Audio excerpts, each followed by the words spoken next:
Баршаңызға сәлем, менің арнама қош келдіңіздер. Мен бүгін сіздерге турецкий симиттің рецептісін ұсынатын боламын.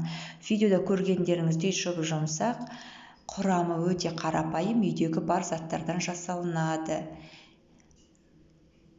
Жылы суымызға ашытқымызды салып, қантымызды салып, араластырып қойып қоямыз.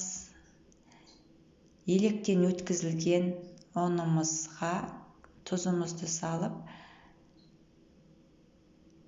5 минут өткеннен кейін дайын болған ашытқы қосылған суымызды құя отырып, қамырымызды елейміз. 1 шай қасық сұйық май қосамыз. Қамырымыз бірікпей жататын болса, қолымызды суға мала отырып елесек, қамырымыз бірігеді. Барлық қажетті заттардың өлшемдері видеоның астында описаниеда көрсетілген. Қамырымыздың бетін жауып, шамамен 30-40 минутқа көтерілуге жылы жерге қоямыз. Нанымыз көтерілгенше кунжутпенен балды суымызды әзірлейміз. Кунжутымызды құрғақ табаға салып, араластыра отырып, қызарғанша қуырамыз. Сонда біздің симиттарымыз қытырлақ болып шығады. Одан кейін балымызды отқа қыздырып, ерітіп, қайнатамыз. 1-2 минут балымыз қайнағаннан кейін үстіне қайнап тұрған 100 мл суды құйып, тағы да қайнатамыз. 3-4 минут қайнағаннан кейін оттан алып, бұл сұйықтығымызды суытамыз.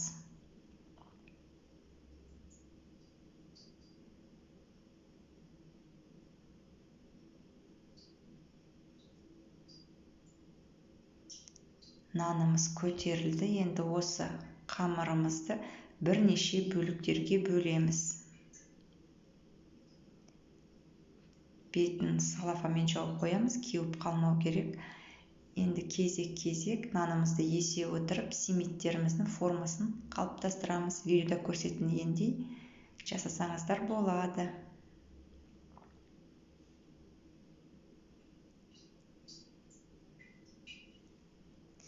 Видеоны соңына дейін қарап, видео ұнап жатса лайк басып, комментарий жазуды ұмытпаймыз. Мінекей барлық бөлкелеріміз дайын. Енді кезек-кезек біресе балды суымызға, одан кейін қуырылған кунжутымызға араластыра отырып, табамызға қойып шығамыз.